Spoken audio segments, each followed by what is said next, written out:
There is a building material in human history that does something modern concrete usually doesn't. It gets stronger with age, not just holds up well. I mean actually stronger. Roman harbor walls that have been sitting in salt water for more than 2,000 years are still standing. And when scientists studied them, they didn't find a material slowly crumbling away. They found new mineral growth inside the concrete itself. So the stuff was still improving long after the people who made it were gone.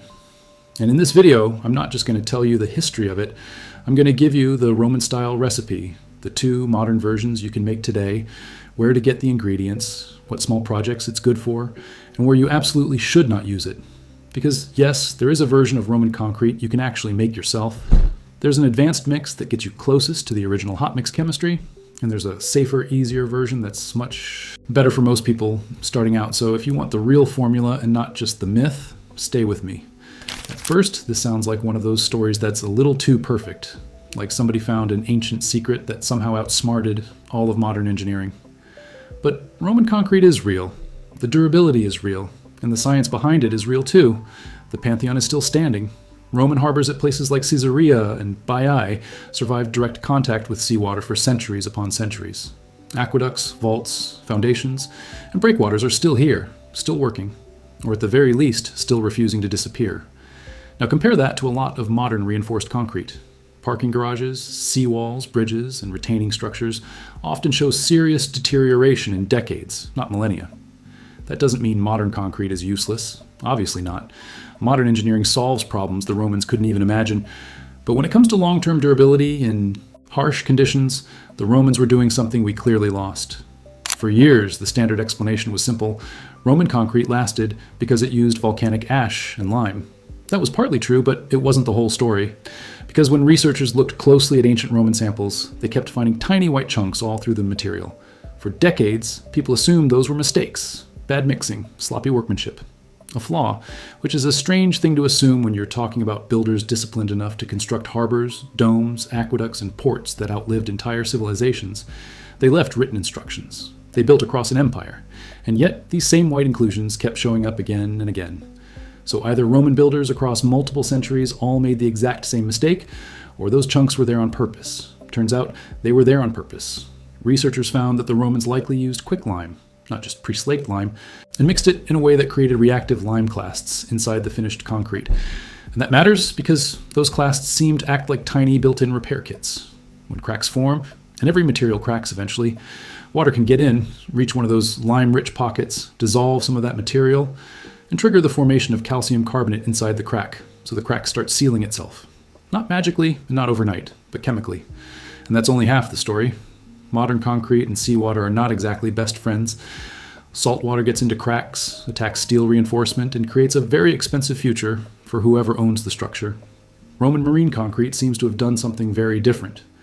In some cases, it didn't just survive seawater. It actually benefited from it over long periods of time. That happened because the volcanic material in the mix, what's called a pozzolan, reacts slowly with lime and water and forms new minerals inside the concrete matrix. Over time, crystals grow, interlock, and make the material denser and tougher. So instead of weakening with age, Roman marine concrete could actually improve with age. Imagine pouring a structure into the sea and having the ocean help turn it into something stronger over centuries. That is basically the opposite of how most people think about building materials now. So if this stuff was so good, why did we stop using it? That's where the story gets less scientific and more economic. The Roman recipe didn't vanish in one dramatic moment. It faded. As the Western Roman Empire collapsed, the systems that preserved engineering knowledge collapsed with it. Trade networks changed. Institutions broke apart. Craft traditions got fragmented. The buildings stayed. The knowledge thinned out. Then, in the 18th century, engineers started rediscovering hydraulic lime systems by studying older methods. But in 1824, Joseph Aspdin patented Portland cement, and that changed everything. Because Portland cement was not just a material, it was a product. It could be standardized, manufactured, sold at scale, specified in codes, and folded neatly into industrial systems.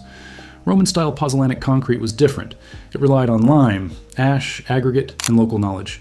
The raw ingredients were cheap, abundant, and in some places almost free. That is great if your goal is durable building.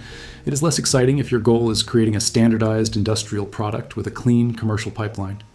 So over the 19th and 20th centuries, Portland cement became the default. It got written into standards, supply chains, engineering education, and construction norms.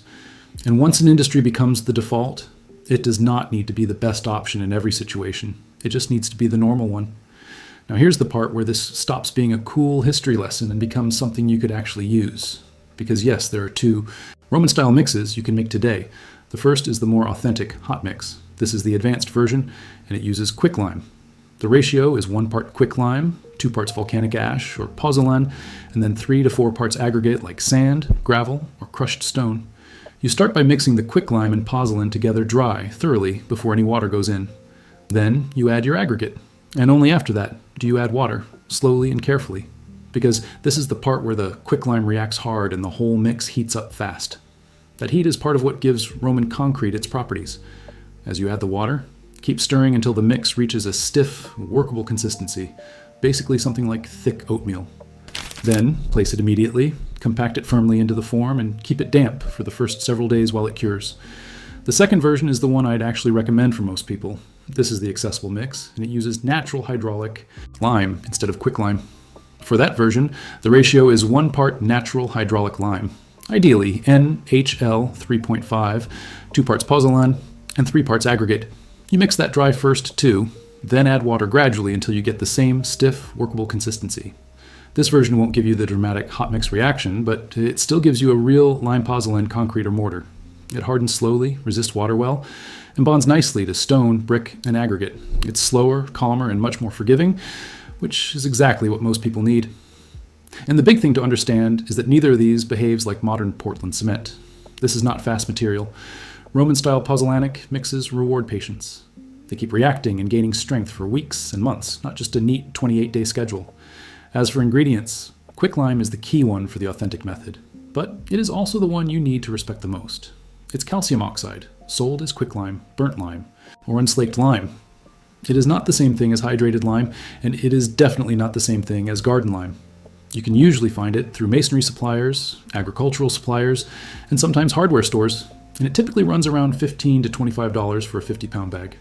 If that sounds like more excitement than you need in your life, natural hydraulic lime is the better starting point.